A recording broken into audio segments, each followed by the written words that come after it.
Hey dear paper geeks and glitter nerds, it's Senna the Crazy Geek Crafter. We are yet another month closer to Christmas, and here are this month's 2 Christmas cards. I had digital dies for this stamp set from Fawn, so I made a bunch of cutouts and we're going to build 2 cards with it. Not all the elements that I made for this card actually made it onto the card. Some went wrong and some just didn't fit, and some were just too many. I have cut the images out of Neenah paper, cut it with my ScanNCut, like I said, with the digital dies, and I'm gonna stamp it in Fawn's jet black ink with the set that's called Holiday Helper.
Personally, I find this process quite mesmerizing. fitting the puzzle pieces in here and then stamping on and on and on. Now I'll not be stamping the entire boy gnome. His funny crown, I call him a gnome, of course you would call him an elf. His elf hat doesn't fit with Danish law of gnomes, which we call these. Or at least that's the closest translation there is to what we call them. So I'm masking it off so I can make it look like the girls, because that's more accurate to how we depict Santa's helpers. Everything has been stamped, and now it's time to color them. Or first we need to draw on the rest of the hat here, of course. I take a Copic multiliner and I measure out that the correct thickness of the lines is actually 1.0, but because I'm a bit heavy-handed with the pen, I prefer to use the size down for drawing. And maybe I should actually gone down one more size, but it works out. Because the hat is so dark, you can't really see that I messed up a little bit on one of them. Now it differs whether I cut off extra paper before or after I color. It depends on the mood. And my recording of this, since a lot of the images are very, very small, I've zoomed in a lot, so therefore when I take my memento marker to run over the edges so you don't see the core of the paper, you may have trouble seeing what I'm doing. I did leave it in since cutting it out, well, it would take me time of course, but also it might be distracting for me to cut that much in the footage, so I left it in. So if my hands go somewhere off screen, I'm sorry. I did zoom in quite a lot so that you could have a detailed view of the coloring. It's very basic. As I've said multiple times on this channel, I do not consider myself the greatest colorist, and if I'm not great at something, I'm not sure I can teach other people how to do it. I've watched a whole lot of YouTube videos myself about coloring, and that's how I got my technique. It's mostly about putting shades at the edge and in folds. But like I said, I don't feel qualified to teach anyone how to do it. But I'll leave you with the coloring and hope you enjoy it.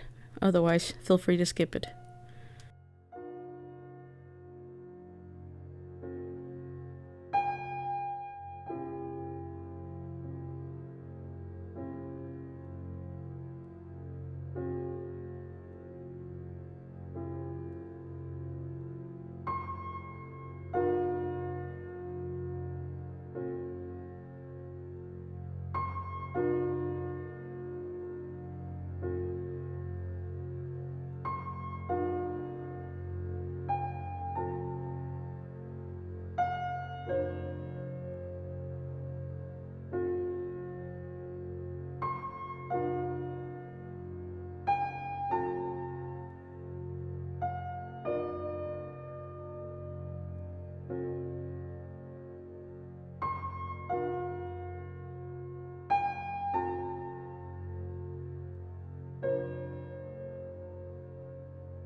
I spend a lot of time away from my desk, and when I do, sometimes I do feel like being creative. So sometimes I bring paper with me and I make templates, or drawings of templates, or drawings of card designs that I then can realize at a later time. Now this stencil was one I made sitting on my couch. I know that you can get cover plates for this with the American size of card, but since I do European sizes or metric sizes, if you prefer, I had to make my own in my ScanNCut, and this one is actually 2 millimeters too long on the longest side, so I'm going to push it down to make it fit with my card. But I wanted to make a lightweight card, and therefore I wanted no pattern paper or anything, just the elements, just the most necessary things. And here I'm testing out a few compositions. Unfortunately, I had a stamping error with one of the female gnomes, and the other one I made an error with after I colored her, where I pressed the memento marker into a crevice a bit too hard, and it made a black mark on her face, and I couldn't have it. I did do it on one of the boys as well, but I managed to hide it with the nice list. But I tried the design. I haven't colored the parcels yet, since I wanted to make sure the color I chose went with whatever else was in the image at that time. But now I got my composition, I can color in some ground using my stencil. And it's gonna be Frayed Burlap from Distress Ink.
The last thing for now is to stamp the sentiment. I have chosen the Danish sentiment that says, what you wish for you will receive. It's from a carol. You could say it's the equivalent of may all your dreams come true. I was very much in doubt about the colors of the sentiment. That's why I'm trying it out here on a piece of acetate just to see if I like it, if it's straight. And the red just didn't do it for me. That was just weird, so I decided to go with grey. I thought black would be too much. The important part of this card is still the stamped images, not so much the sentiment. And now I'm happy with the look. I can stamp both cards. I have not done any embellishing on this card. I think I'll leave it till Christmas. For now, they're just in storage. But here are the 2 cards of this month. Please comment down below what you think of them. And I encourage you to show yourself by liking this video, subscribing, and if you're afraid to miss the next video, please ring the bell. Until next time, I hope you'll be having a good day, evening, or night.